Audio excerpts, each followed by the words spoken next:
So today I've got my first radio interview with Beam House.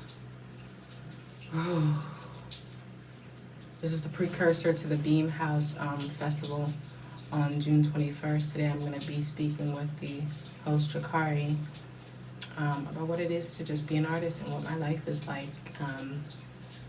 And so I'm excited to show you what goes into the process of being a DIY artist, a creative entrepreneur, and what it take you guys on the journey to, for lack of a better word, to stardom.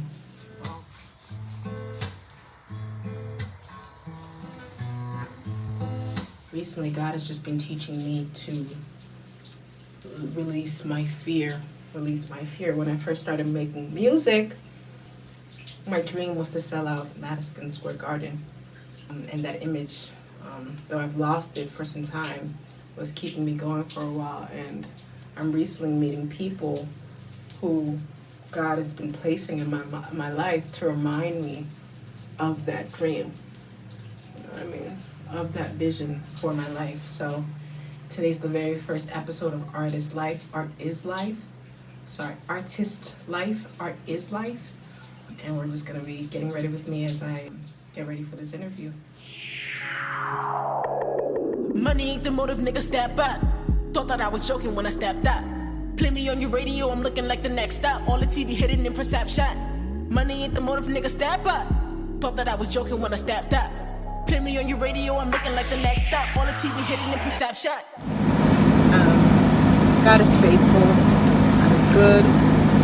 God is grateful, gracious. There's nothing that He is incapable of providing for me, incapable of doing for me, incapable of being for me. He created me for His purpose and for His good, and I will share that purpose and that good with the world. So I'm really, really excited to be at Beam House today and share a little bit of my story, and hopefully just grow a little bit. Learn, network. So this should be fun. I'm trying to set up my GoPro as I drive so I can record the interview and have it on my YouTube page. So, by the grace of the God that I serve, this will be good and this will be good. Wish me luck. Head high, fans low, no pride, face low, oh my, Van Gogh, oh my. How are you? Are you here from Beam House? Yes, I am. Thank you. You on camera, by the way. Oh, what's up, yeah? How you doing? It's Rocky News, Rocky Night, man.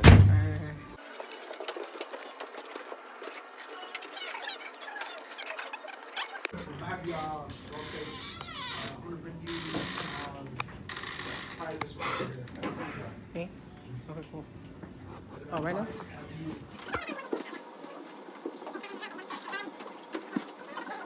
Harvey, she's Rochester local. I think she's from New York City.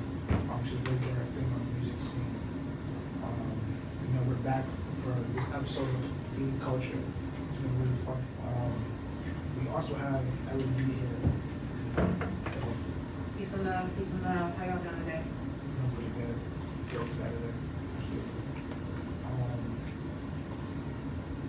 I know, me and Esco talking about how performing is magic for her.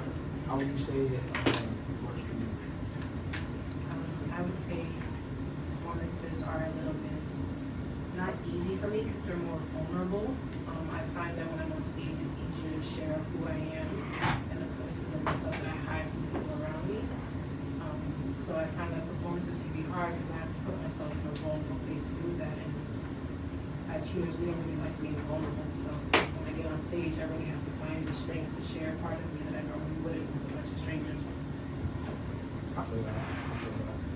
Do any of you guys relate to that? Or? Yeah. For me, it's like when I first get on the stage, I always just tips or just see who all watching, you know what I'm saying? That way I can get into the mood, because when I go on stage, it's always me trying to pick up the energy, you know what I'm saying? But if the people not gonna be willing to listen and gain the energy that you're trying to give them, then it's like you're gonna have to fight off of what they're trying to give you, you know what I'm saying? That's what makes it more harder to be a performer. Because at the end of the day, performances aren't always gonna come out the way you want them to be, unless if you actually really make it come out the way you want it to be, you know what I'm saying? That's why I feel like July 21st is gonna be a lot harder for me and all of us, because we all give off different genres and different types of energy, you know what I'm saying? So it's gonna be kind of weird to like have everybody like give off their type of energy towards everybody, because everybody's different, you know what I'm saying? So, who are some of your musical influences? You asked me about questions. I wasn't sure how I was going to answer it 5 seconds ago, and I'm still not sure. I feel like I kind of inherited my influences from my brother. So he was really, really big into Nas, David Marley, J. Cole, who's my adopted grandfather, you know that, Kendrick, Eminem, but also Benjamin Clementine and P Square, because I'm Cameroonian, so we listen to a lot of Afrobeats in my house. A little bit of everything. Alright. I heard your music. How long ago was that? 2 months now? 2 months now? Yeah, that's the last time we lived. And one thing, not you can like really rap, like Yeah, bless you for like I think I don't know if I told you this like that day, but it reminds me of like Kendrick Lamar, like Nicki Minaj, like keep mine, like never really. And I really hope you have plans to drop like the song you did in the studio that day. Actually, I'm hoping that's going to be on my next mixtape.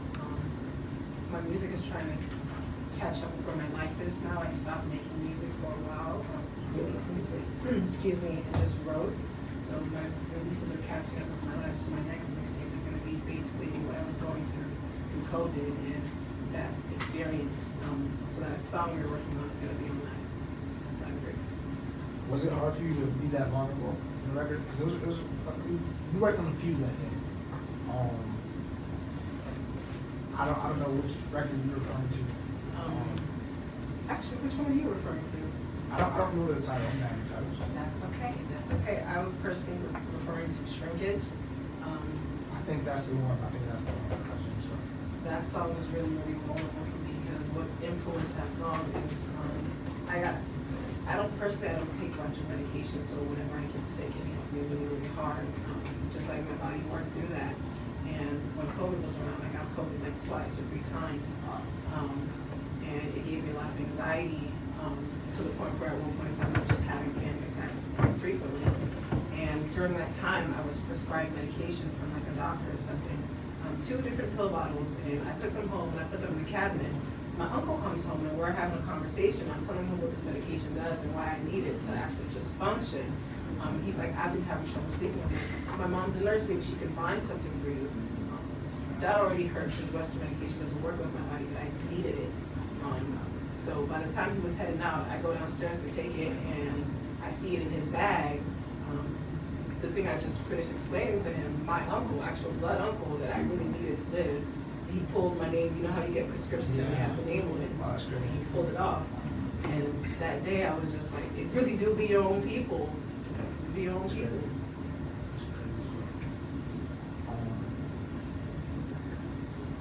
So getting into just playing vulnerable music.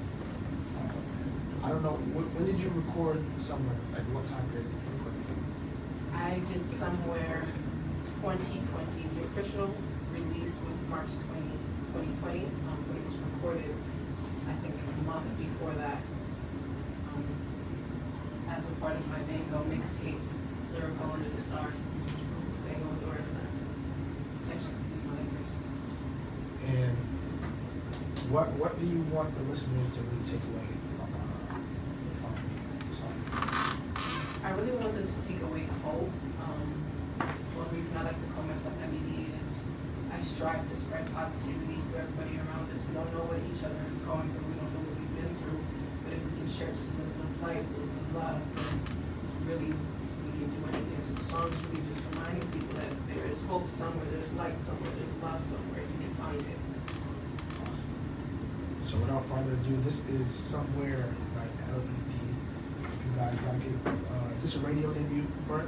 Yes, it is. So this is a radio debut here on 104.3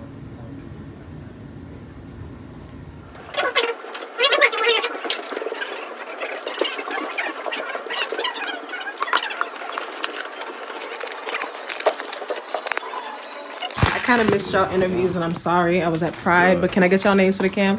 Walking knees, man. Walking knees. Let's go 4 times. Jocko, Mr. Lightsong. Chicago from Beamhouse Nation. Hey. Jason. Jason. My name Ted.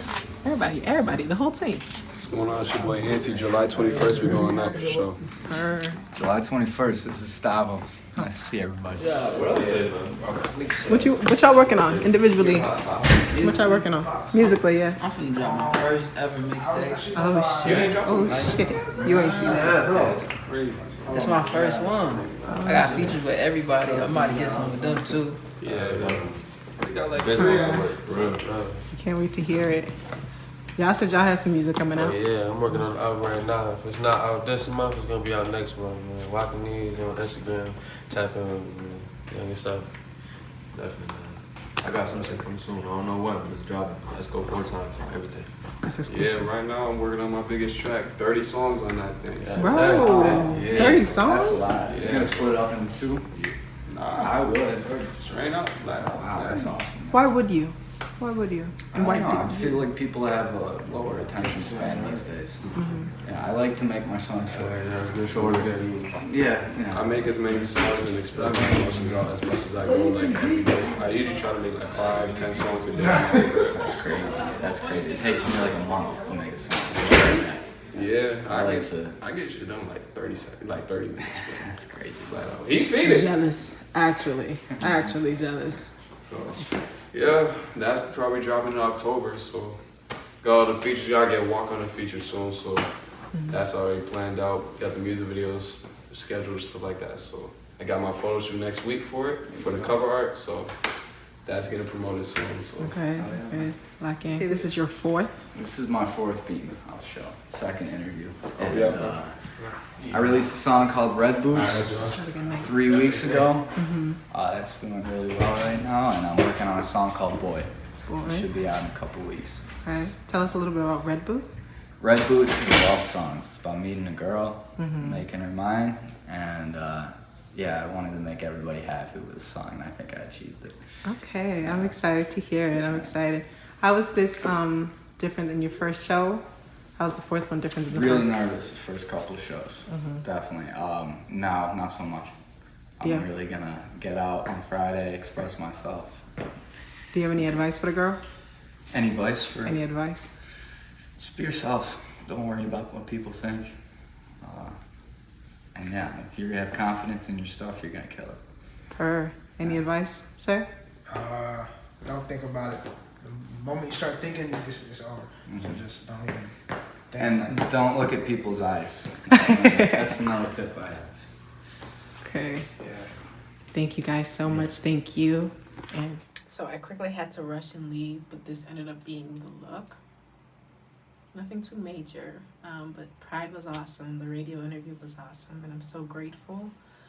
I'm so thankful that I was blessed to be in this position.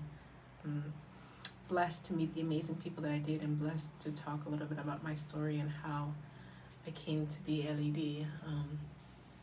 One of these days I'll do a full black background, but until then, see you next time. This has been Artist Life.